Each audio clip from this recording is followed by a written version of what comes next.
name is Stephen Sindoni. Thank you for tuning in to the second part of the ongoing series, Strawman Reveal Part 2. I'd like to start today's broadcast with a clear definition as defined in the Black's Law Dictionary for a straw man. A straw man is a front, a third party who was put up in name only to take part in a transaction. Any name that appears on a bill or document that has capital letters in the format is the straw man, the debtor, or the corporate fiction. Government can only communicate to corporate fictions for the purpose of business or revenue. Every transaction is considered the United States Incorporated to be a commercial transaction by fictional entities. So what does corporate fiction have to do with you or me? Absolutely nothing. You are protected under the Constitution by common law, common sense law, and God's law. The entire corporate world is separate from you. In 1933, the governors of all the states met to discuss the emergency declared by then-President Franklin Delano Roosevelt and to support the new process that was being established. The government was in bankruptcy and had to be funded in its state of bankruptcy. The governors made a pledge to the United States Incorporated to fund it. The pledge was that the assets and the energy of the people would back the government and secure the debt, but there was one little problem. Natural living people cannot mix with legal fictions, corporations, so it was necessary to create a bridge between the fictions and the people to bring the people under and make them subservient to the government corporation. When the governors made the pledge, they agreed to register the birth certificates of the people with the United States Department of Commerce. The birth certificate is a security against instrument, collateral, used to back up the pledge. The legal fiction was created by using the name on the birth certificate and writing it in all capital letters, the designation for a legal fiction. Then, because of the pledge, you were determined to be the surety for the legal action. In simple terms, surety means the one who is responsible to pay. So, when the government or any corporation uses any process whatsoever, they are using it against the legal fiction, which they want you to think is you. But when your name is written in all capital letters, it is not your name. It is the designation of a legal fiction that is an entirely separate entity. A living human cannot be a legal fiction, and a legal fiction cannot be a living human. One is real or natural, the other is created by law. Whenever a government agency, such as a court, determines liability, it is a liability of the legal fiction or straw man, since everything is done in commerce. You are presumed, as evidenced by the pledge of your governor, to be the surety for the straw man, and you must pay the liability. Remember, every transaction is presumed by the government to be a transaction in commerce by a legal fiction. The bottom line, there has been a void in the law since 1933,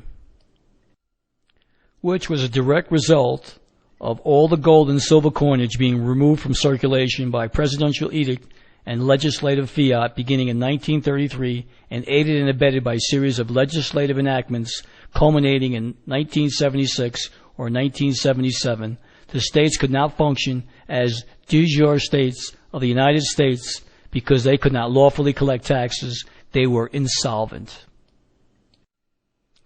And President Roosevelt called the governors of the states to Washington and invited them to participate in this scheme, and the governors agreed by pledging the faith and credit of the states for the debts of the United States. The Federal Reserve Bank wanted every property, person, place, and thing in the country collateralized and hypothecated in its favor, and so the federal jurisdiction or jurisdiction of the United States could be extended to include all of the states. And like any other corporation, the Federal Reserve Bank has but one purpose, and that purpose is to generate a profit for the stockholders. And the board of directors of the Federal Reserve Bank, like any other bank, is not going to make a loan to the United States unless the United States puts up a sufficient amount of collateral to cover the loan. Over time, the United States acted in concert with the new states, offering more and more inducements to the people to get them to waive their property rights and liberty and enter into the trust.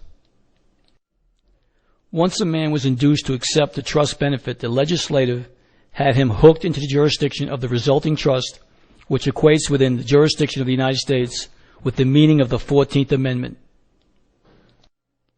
The benefits offered range from Social Security benefits, student loans, subsidized or federal insured house loans, farm programs, and bank loans.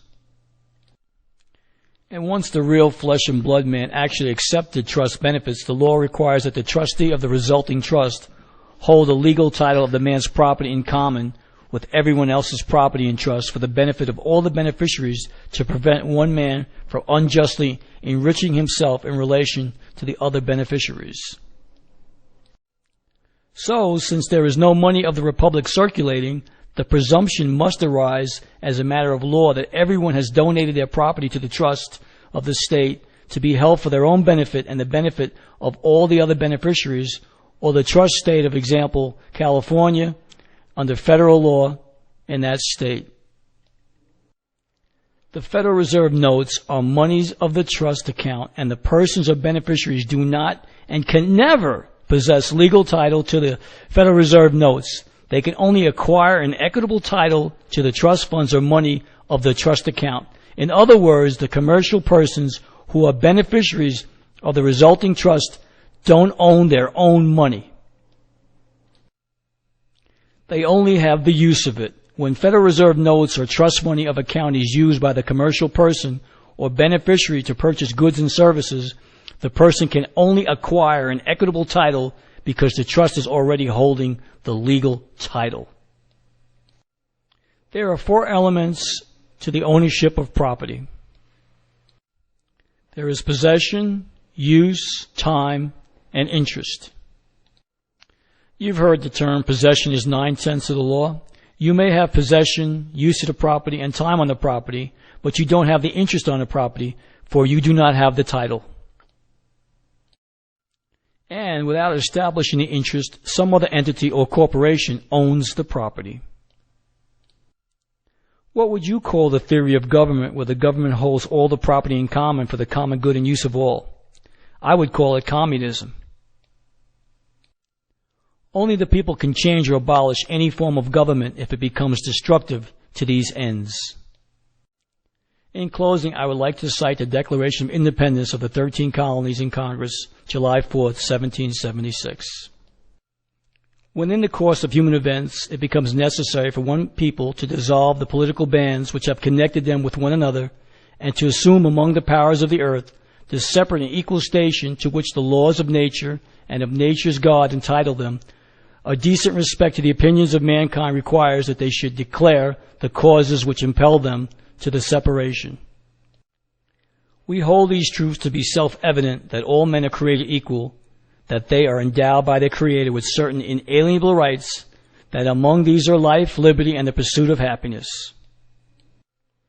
That to secure these rights, governments are instituted among men, deriving their just powers from the consent of the governed. That whenever any form of government becomes destructive of these ends, it is the right of the people to alter or to abolish it and to institute new government. And finally, the government has breached our rights to pursue life, liberty, and happiness. They've implemented martial law, pledged our property, removed the substance of our money, have denied us our titles, converted the birth certificates for commercial paper, created swarms of agencies to eat out our substance through taxes, and taken our sons and daughters to fight in foreign wars. There is no federal law that makes any man or woman required to pay tax. You are not a corporation and should not be taxed as a corporation. So what can we do about it? Tune in next time to Strawman Reveal Part 3, and we'll begin to unravel the puzzle and provide the remedies for this solution.